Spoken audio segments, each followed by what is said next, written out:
श्री स्वामी समर्थ.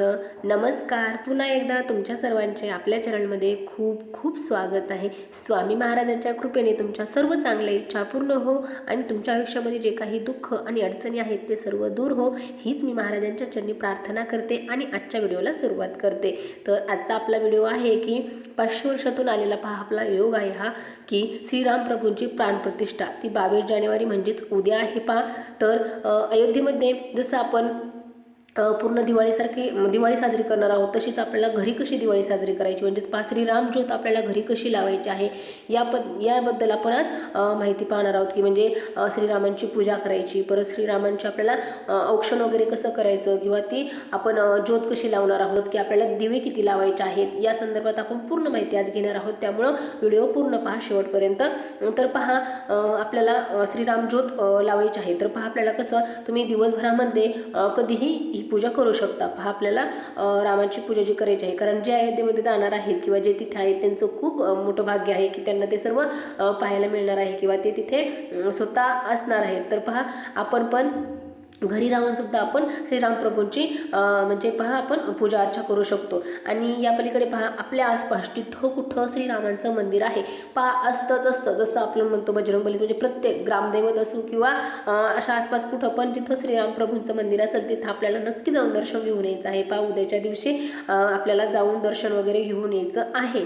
तर पहा, आपल्याला रामज्योत कशी लावायची आहे. तर पहा, एक आपल्याला म्हणजे त्या अगोदर आपण पाहू की पूजा कशी करणार आहोत. तर पूजा आपल्याला जे आपल्याला अक्षता वगैरे आले त्याच्यावरती आपल्याला रामप्रभूंचा फोटो आहे आणि अयोध्येमधल्या मंदिराचा फोटो आहे तर ते आपल्याला त्याच्यावरती पूजा केली तरी चालणार आहे. किंवा तुमच्याकडे सेपरेट जर राम लक्ष्मण सीता ह्यांची जर मूर्ती वगैरे असेल तर त्याच्या समोर जरी आपण पूजा केली तरी पण चालणार आहे. जर मूर्ती असेल तर तुम्ही अभिषेक वगैरे करा, नक्की मूर्तीवरती अभिषेक वगैरे करा. हे खूप चांगलं आहे की आपल्याकडून हे आपल्या हातून होणार आहे सेवा. तर पहा, तुम्ही मूर्ती असेल तर नक्की अभिषेक करा, फोटो असेल तर पुसून वगैरे घ्या, कारण रामप्रभूंचा फोटो वगैरे असेल तर तुम्ही पुसून घेतला तरी पण चालणार आहे. आणि आपल्याला पिवळ्या रंगाचं वस्त्र वगैरे खाली अंतरायचं आहे आणि त्याच्यावरती आपल्याला रामप्रभूंची मूर्ती असो फोटो असो आपल्याला ते ठेवायचं आहे. त्याच्या शेजारी अगोदर आपल्याला गणपती स्थापन करायचं आहे. त्यानंतर पहा, आपण दिवाळी साजरी करणार आहोत म्हणजे आपण लक्ष्मी मातेला सुद्धा शेजारी लक्ष्मी मातेची मूर्ती वगैरे ठेवली तरी पण चालणार आहे, किंवा फोटो असेल जो आपण लक्ष्मीपूजनच्या वेळेला वापरतो तो ठेवला तरी पण चालणार आहे. कारण आपल्यासाठी ही दिवाळीच आहे आणि आपल्याला दिवाळीसारखंच आपल्याला हे आपल्याला जी रामप्रभूंची प्रतिष्ठा होणार आहे त्या दिवस आपल्याला दिवाळीसारखं साजरा करायचं आहे.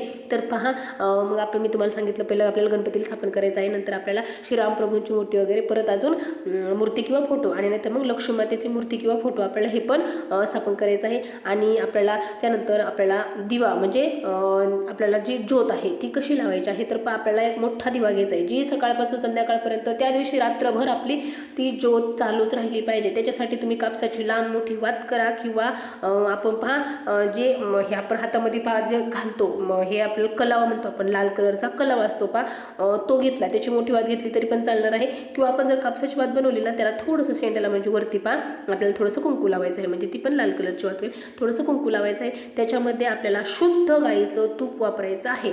आणि जर शुद्ध गाईचं तूप नसेल तर तुम्ही तिळाचं तिळाचं तेल जरी वापरलं तरी पण चालणार आहे. आणि या दोन्ही नसेल तुमच्याकडे तर तुम्ही देवांसाठी ज्या तेलाचा दिवा लावतात ते तेल घेतलं तरी पण चालणार आहे.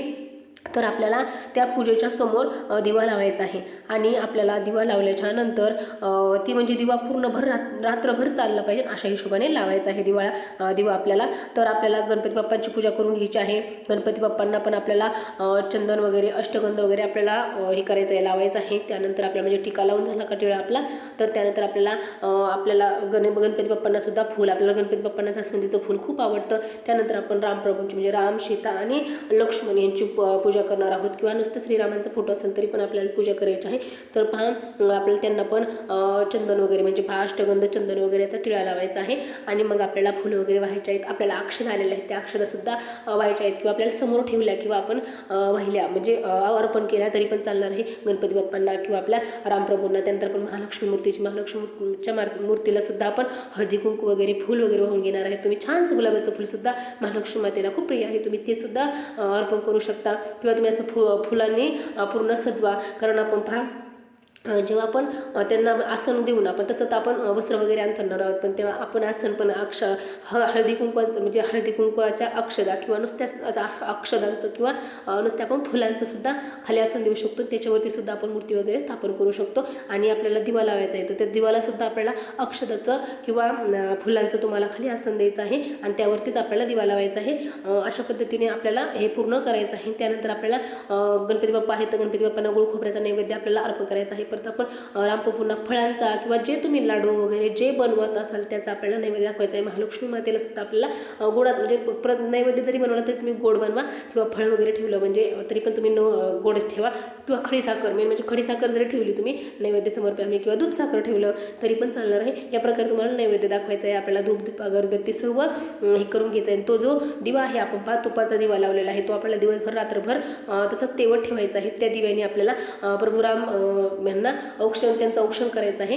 आणि त्या अक्षदा वगैरे आपल्याकडे जे आलेले आहेत आणि नसतील जरी आल्या ना तरी पण तुम्ही थोड्याशा अक्षदा घ्या, त्यांना पिवळ्या करा थोड्याशा अक्षदा आणि मग त्याच अक्षदा आपल्याला प्रभू राम श्रीयांना अर्पण करायचे आहेत. आणि त्यानंतर आपल्याला पूजेच्या समोर सुद्धा छानशी रांगोळी काढायची. आपल्या देवघरासमोर सुद्धा छानशी रांगोळी काढायची आहे. अंगणामध्ये पण सडा वगैरे घालायचा आहे, रांगोळी काढायची आहे. घराला तोरण लावता आलं दरवाजाला तर तोरण नक्की लावायचं आहे. आणि आपल्याला दिवे किती लावायचे तर तुम्हाला दिवे विषम संख्येमध्ये लावायचे आहेत. तुम्ही 5 लावू शकता, 7 लावू शकता, 9 लावू शकता, 11 लावू शकता. 5 दिवे जर तुम्ही लावले तर मातीचे लावले ना आपले आपण जे दिवाळीच्या वेळेला लावतो ते वापरतो तेच आपले वापरले तरी पण चालणार आहे. तर 5 दिवे लावले तर आपल्याला पूजेपाशी 2 दिवे ठेवायचे आहेत आणि 2 आपल्या मुख्य दरवाजाच्या समोर दोन्ही बाजूला 2 ठेवायचे आहेत. आणि त्यानंतर एक आपल्याला तुळशीमध्ये दिवा लावायचा आहे म्हणजे तुळशीमध्ये एक दिवा ठेवायचा आहे. असे 5 दिवे जर लावले तर आपल्याला असे दिवे लावायचे आहेत. तुमच्या घरावरती पण तुम्ही लाईटिंग वगैरे करू शकता. उद्याच्या दिवशी आपल्या हा अतिशय आपल्या महत्त्वाचा दिवस आहे उद्याचा आणि आपण खूप भाग्यवान आहोत की आपण असताना ह्या श्रीराम प्रभूंच्या म्हणजे अयोध्येमध्ये या मूर्तीची स्थापना वगैरे झालेली आहे की जे आपल्याला माहीत आहे की आपण असताना मूर्तीची स्थापना झालेली आहे. तर हे खूप आपलं मोठं भाग्य आहे. तर आपल्याला पाचशे दिवाळीसारखं आपल्याला हे जन्म म्हणजे दिवाळीसारखं आपल्याला हे प्राणप्रतिष्ठाचा दिवस जो आहे तो आपल्याला साजरा करायचा आहे. आणि चला मग एवढी छोटीशी माहिती होती ती मला तुमच्यापर्यंत पोहोचवायची होती की श्रीराम प्रभूंचं औक्षण कसं करायचं आहे किंवा आपल्याला ज्योत कशी लावायची आहे, रामज्योत कशी लावायची आहे किंवा दिवे किती लावायचे आहे, दिवाळी कशा प्रकारे साजरी करायची आहे याबद्दल मी तुमच्यासाठी व्हिडिओ घेऊन आले होते. तर चला आजचा व्हिडिओ मी इथेच थांबवते. झालेली सेवा मी महाराजांच्या चरणी अर्पण करते. तुम्हाला जर व्हिडिओ आवडला असेल तर नक्की व्हिडिओला लाईक करा, शेअर करा आणि आपल्या चॅनलला सबस्क्राईब करा. कारण जे काही मी नवनवीन व्हिडिओ बनवत आहे ते सर्वप्रथम तुमच्यापर्यंत येऊन पोहोचतील. आणि तुम्ही व्हिडिओ शेअर जरी नाही केला तरी चालेल पण तुम्ही तोंडाने जरी माहिती सांगितली की आपल्या इतर आसपास ज्यांना आहे ज्यांना माहिती नाही त्यांना सांगितली तरी पण चालणार आहे. चला तर मग पुन्हा भेटू अशाच नवीन छान छान व्हिडिओमध्ये. तोपर्यंत श्री स्वामी समर्थ. जय जय स्वामी समर्थ.